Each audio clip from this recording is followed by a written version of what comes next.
Okay, so I thought I'd at least get some of my notes into video form. I couldn't do reactions for this thanks to, well, I should say, I didn't want to do reactions to this because it just wasn't worth the effort with how much I was having to re-edit the other two seasons. But I did watch season three, and first things first, Ken Kaneki and Heisei Sasaki do not look the same at all. There's Kaneki, there's Sasaki. You can kind of see it when you put them right next to each other, but and I gather this happens with a few characters this season, and I gather it's because the production company changed. But I almost didn't believe that they're the same person when the show came out and told me. I thought, something had happened, or he was somebody that Kaneki knew because the time jump, and we didn't know what happened at the end of season two. But the next thing is that this season compounds a lot of mistakes that season two did. The first being there's way too many characters. Like, I expect that from a really long series like One Piece to introduce a whole bunch of characters just to serve as enemies or cannon fodder, but man, I already didn't care about most of the inspectors or even know their names from the previous season. But now there's even more of them, including the Quink team themselves, who I'm kind of like, what? I don't really care about them. Um, the first five episodes I watched in one big batch, so this is all just notes from them. But like, so far as once I got to episode four, I was like, where's all the characters I care about? Why do I care about all these? And when your season's only 12 episodes, you have to make me care quickly. You know what I mean? So that was a problem. And Psycho here, the idea of a ghoul investigator that would be allowed to like not do their job is pretty unbelievable. And a third of the way through the season, she still hadn't done anything. By the time you get to see her do anything, it's like episode 9 or 10. Otherwise, it just doesn't show you. Kind of crazy.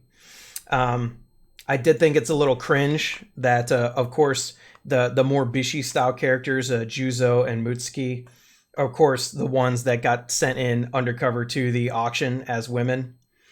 The moment Juzo was introduced in previous seasons, I knew they would find a way to do this in this show. It was just inevitable with the character design, but it's a little weird. And I mean, later on, it's kind of implied that Mutsuki is either trans or like hiding his gender. So that kind of makes this mission to the, like, in retrospect, it makes the forcing him to dress up like a woman on this mission like kind of a little cruel in a way. I don't think that his compatriots knew that, but it's a little awkward. Let's see here. Motto. Yes. Okay. So she's a high point so far. I really liked that she has the same look on her face as her dad when fighting ghouls, and I'm still kind of confused about where she's coming from because you would think she would hate Kaneki a lot more, considering I think she thinks that he killed Almon. We still don't know what happened to Almon. He's said to be dead, but I don't believe that. Yeah. There's like half ghouls and quinks like everywhere, and I know there's been a time skip, but like it doesn't really do a good job of explaining that, or it's basically a proliferation of something special, right? Kaneki was special because he was a half ghoul, but now there's like 5 or 6 half ghouls just on the ghoul side. Then you have the quinks too, so I don't know. I get it. That's where the plot was going. That's why it kept showing us half ghouls in the first or in the second season, I guess, just to show like, oh, this is a thing that we're deliberately making. And of course, the owl herself is a half ghoul. So I don't know. The one that gets me the most though is Takizawa. I didn't know this was when he showed up. If the show had straight up told me and flashed back to him, I never would have believed that that's the same guy. And we assumed he died. Instead, he shows up as a half ghoul. His personality is completely different, whole different look. Like, I feel like the show leans a little too hard on like people having psychotic breaks and becoming someone else. This is like the third or fourth time it's happened outside of Kaneki. So like, and while we're on the subject of Takizawa, why is his code name now Owl? Like, Edo's code name was Owl. Why are you confusing us deliberately like that? I don't know. You still they're still talking about Arima as this like badass, but he literally just showed up at the end of season 2, and we know nothing about him. We still don't after this season. We still know nothing about the guy. We just showed up. We know he's like their best investigator. Okay. And the ghoul side has the same problem as the CCG side, like a whole bunch of new ghouls we really know nothing about and don't learn anything about sometimes before they're dead. Like, and meanwhile, we still have leftover characters from last season that we don't know enough about or nothing explained about. If you introduce a character in season 1 or the beginning of season 2, and I still don't know anything about them by the end of season 3, I've stopped caring about them. Like, it's all just a mishmash, and I can really only remember everybody's names by writing it down. You can see me looking at my notes. I don't know any of these people's names unless I reference my notes. Only the main characters can I remember. But even that, most of them haven't showed up. So, I don't know. It's like the show continues to allude to bad beef between certain characters, too. Like, even some of the newly introduced characters. So you're kind of like, a few of these breadcrumbs are a few seasons old already. So like I said, like if you let them sit that long without doing anything with them, I stop caring about the breadcrumb, right? Like even more than season 2, it feels like there's a prequel series I missed, but there's not. I'm not missing anything. So I don't know.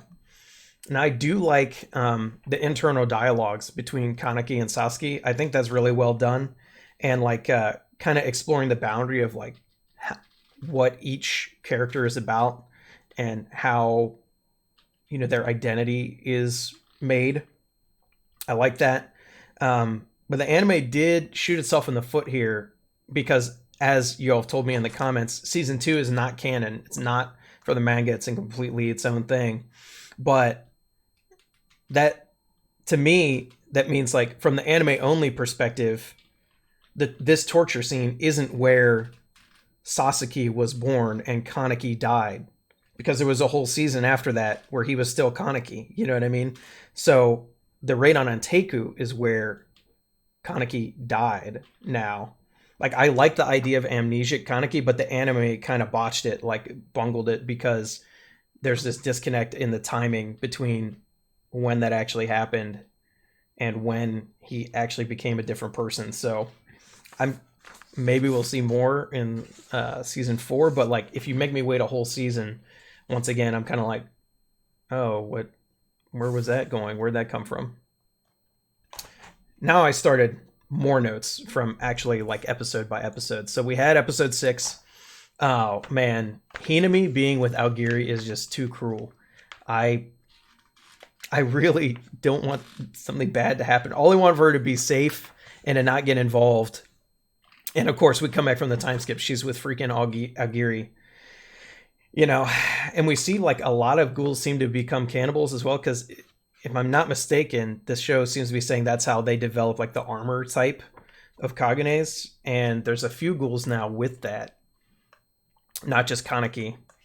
I did like the use of the original opening song in this episode. I think it was a really nice touch, and I did notice like Sasuke is definitely not as skilled or as powerful as Kaneki was. Like Kaneki from season 2 would have had no trouble. But Sasuke is either like not ruthless enough or doesn't realize his own true strength enough to get by, basically. On episode 7, I am glad that Sasuke saved Hinami. This is like a little glimpse that Kaneki's still in there and can still like kind of make changes to his decision process. We also finally got some of the inspectors we knew from last season, even though they still haven't done anything. It seems like they're like all part of some other elite unit that's off screen. Although even through the end of this season, we never got any action from anybody. Even Mato really didn't. She got a little action at the beginning, and then that was it. We didn't really see her in action again the rest of the time. Better late than never, I say. But episode 7 is pretty far through a 12-episode season. We never really got a lot of detail last season about like how ghoul evolution works, like why consuming other ghouls makes them stronger. I guess probably it doesn't matter. It's like they get more RC cells or something, but especially considering like the one-eyed owl is like this weird monster mashup. it seems like it's weird that more ghouls don't cannibalize each other if they know they can get super strong if they do that. So I don't know. Mato did figure out this episode that her former rival is a ghoul, so they know that the ghouls are kind of playing the same trick that the CCG is. Like the CCG made the Quinks, the ghouls are making half ghouls kind of for the same reason. I don't really know what bonus half ghouls are. They're supposedly stronger, but I don't know why that is particularly. Finally, here I also figured out that one of the new investigators, Kuroiwa, is actually the son of that guy who was off screen a lot of last season, and his old partner is still in a coma. So we also get this Quinque researcher, still very suspicious. His character design, I don't know if it's just a joke put in by the author, but it's very suspicious to me. He's like their head Quinque scientist too, so I don't know. It's clear there's definitely people like in the CCG who are either moles or like either actively working against the CCG or just acting for themselves. So I don't know. I don't trust him. I don't trust that mustache either. You know, and back to the way they make Quinques while we're on that subject, like it's still pretty disgusting and like borderline evil, right? You kill someone, you take their body part and make a weapon out of it. I don't know. I know it's because they don't see ghouls as people really, but especially when there's half ghouls and you have like these Quinks on your team now, that doesn't blur the line for anybody. It should. Like, I don't know. And Sasuke gets that package where he gets Kaneki's mask and also learns how to spell Kaneki's name, which I feel like is part of where the floodgates start to open for him. Then we move on to the final story arc, episodes 8 through 12. You know, we get Eto here, of course, but we also get like I don't really know how much I care for this side plot with Shu. Like, I didn't like him much the first couple of seasons, anyways. Like, he's not. They're trying very hard to make him seem like a noble character, but he's just disgusting to me. As his Kagane is still cool. I like all the way here to episode 8, it seems like he's just wasted screen time. And we will get it. We will get more, but like also in this episode, they still haven't explained like why did Hiname join Aogiri? Like, it makes sense if Kaneki was still missing and like she joined to try to find him, but it seems like her and everybody else from the old Anteku group know that he's this Inspector Sasuke. So I don't, unless she was just trying to get stronger, which is why he joined Aogiri in the first place, but she is definitely stronger. I just don't think it's a good enough reason for her to have joined, basically. We get, in the next episode, episode 9, we get more on Kijima. It's a pretty strange character, design very weird, and personality is really bizarre. It's kind of weird, like, despite the starch collar image of the CCG, they have, like, a maniac like this on their force. Not only that, but they've, like, promoted him, right? Because he's a high-rank investigator. And we get more of Psycho being useless in this episode, which is getting really old, considering we're almost all the way through the season. And it's just really stagnant. Like, we're 3/4 of the way through the season. Really, nothing's happened. I mean, stuff has happened, but nothing, like, really earth-shattering or important. Yeah. Especially since they keep... I feel like they just took the mistakes that the first 2 seasons made and, like, just make them worse, basically. We'll go back to Eto here. Let's see. We start to get real creepy in episode 10. I think Eto is very creepy and very well done. Like, whatever you can say about Tokyo Ghoul, the show, it does, when it tries, is really able to set the mood and the atmosphere with both the music and the voice acting and just the situations and lines. Like, I like how you can kind of see her true face, like as like a combination of everybody she's consumed. And we saw that with Kaneki a little bit, you know, how he had those internal dialogues with Jason and with Rize earlier. So like think of how much it must be for Eto, because who knows how many ghouls she's consumed. You know, she's one of the few characters where I'm actually glad we haven't gotten more background info on her, because I feel like she's just good as like she's just, you know, crazy and hates humanity, and I don't need to know more really about her. It does the show goes like full body horror. Like Shirazu's sister had that tumor that like grew into this giant thing out of her face. And he had a conversation after he couldn't use his Quinque with a senior agent that kind of shows like, yes, there are people at the CCG that do feel guilt about what they do, but yet they still do the job. Like, it's nice to see they have a good motivation, which is protecting humanity, but like they do know that their job is kind of, as executioners, is pretty grisly and not like noble.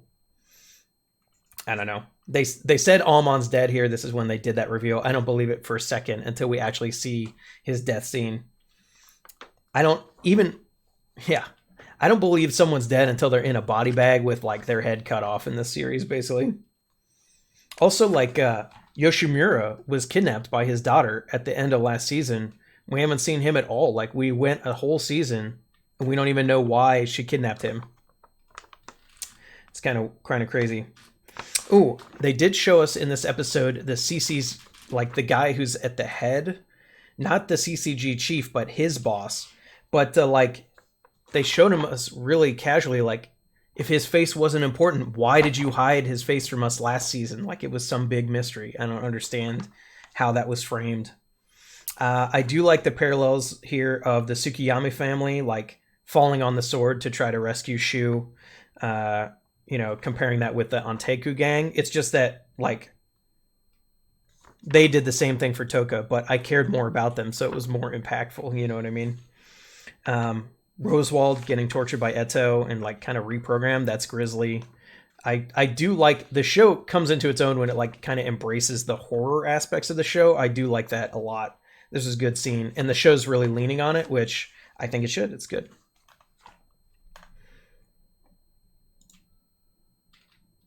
Yeah, she's right creepy. She is very nicely creepy.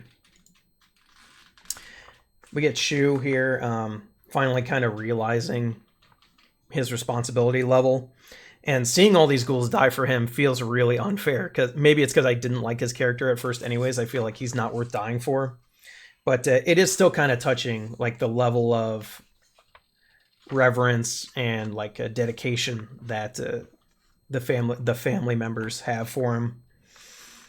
You know, we got Noro in this episode as well, whose name I had to look up, but that's the creepy, like, psychotic Aogiri member with the mask and like the super good regeneration. Another one that's really creepy. Like, I don't really need to know more about him. You know, we met Noro 2 seasons ago. We know nothing about him, basically. Better regeneration than any ghoul we've seen. You know, I don't know. I'm glad that he got some kills, because he's like the big threat, right? Anytime Noro shows up in a scene, you know somebody's going to die. I was glad to see Shu's servants take out like some of the hotshot investigators, as well as some investigator father too. Like, get rid of some of these extra characters. Like, the more we can pare the cast down, the better the show's going to be, I think. At least that's, you know, my job. We did see Furuta, who was the assistant inspector to like the round-headed guy with the chainsaw, has like some like behavior turnabout, but I didn't not expect it. I think the show did do a good job of foreshadowing a little bit that there was something more to this character, and later on we even see that Furuta's actually working with Aogiri. So, like I was saying about the CCG kind of being full of holes, it's got moles, it's got people with different goals than the organization. That is good. I like the show kind of planting those seeds, but the problem is I hope the seeds bear fruit, because a lot of the seeds the show plants either haven't panned out yet or never panned out at all, because the characters involved are dead. So you know, um, it seems like Roswald got like the same awesome regeneration as Noro. Like, Kaneki knocked her head off and it connected back on, but yet she still ends up dead in the end. So I don't really get that. It's kind of, I don't want to say, it's very convenient when it's needed to be, but then not when all of a sudden we need this character to die. So, Roswald, another character who was like hiding their gender, trying to be a different gender. It's like a kind of a weird, I don't want to say fascination that the show has with this topic, but it's a plot point they used a couple of times now, and I just wonder if any of that's going to pan out. Like, because it wasn't really, at least in Rosewald's case, you know, I think that was pretty much implied from the beginning, so it wasn't a surprise. Didn't really shock her. Like, I don't think it surprised Shu either. So I don't know about that. I'm just wondering, like, if Algiri can give that regeneration ability, why don't they give it to all of their captains? You know what I mean? I don't get it. I made a note here to myself in this episode, like, remember the first season when I said this show has more impalings than any other show I've seen? Well, still more. Season 3, still racking them up. And we go to the last episode, which didn't feel like a finale at all. Oh, that was it? I didn't have a slide for that one apparently, but I mostly had to talk about the owl. Like, I'm not sure if I like the owl's design here. Like, I knew that her body was basically like just her Kagane wrapped around herself, but something about how it works is like something in the execution of it just feels weird. Like, maybe it's because she comes out of the mouth, or like that it's a little fan servicey. Like, this is not a show that needs fan service, right? It's super violent. It's super horror. It's super like disturbing. Like, you don't need fan service, like, especially in scenes like the fight with Kaneki, or like the torture scene, like reprogramming of Rosewald. Like, is it too much to ask to have your characters wear clothes? I mean, I'm sorry. That may be an unpopular opinion, but it's not my thing. So let's see here. Oh, it took us 3 seasons to get told that Kaneki's mom beats him. That seems relevant. His existence has just been suffering. The show is like, will never hurt Kaneki enough. Next, you'll be like, oh, his dad died. Oh, his mother worked herself to death. Oh, yeah, she also beat him, and then, you know, he got tortured. Like, whoa.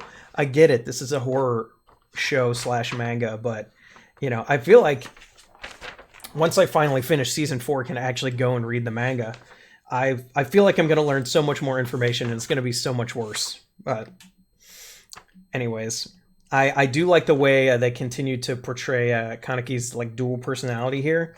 That's really good. Especially, like, I like the way that Sasaki has that fear that if he regains Kaneki's memories, like, the person Sasaki will just disappear. I think that's really realistic to how amnesic people who develop new personalities feel, or people with multiple systems. Like, I think that's really kind of realistic to how that really happens.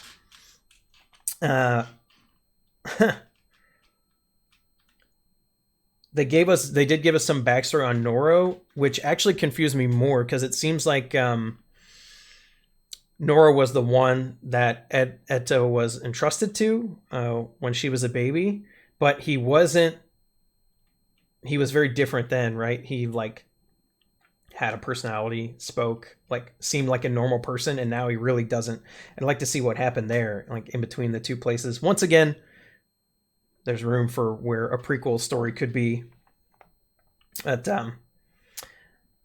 I wrote in my notes here that I really dislike Urie throughout the whole season. I don't think I've talked about him at all the rest of this video, but I really don't like him. But he is becoming like a better person by the end of this season. He's one of the few characters that actually changed quite a bit over the course of the season. And I do like that. And it didn't feel sudden or anything. It felt normal. So yeah, and the other character that changed a lot, Kaneki slash Sasuke.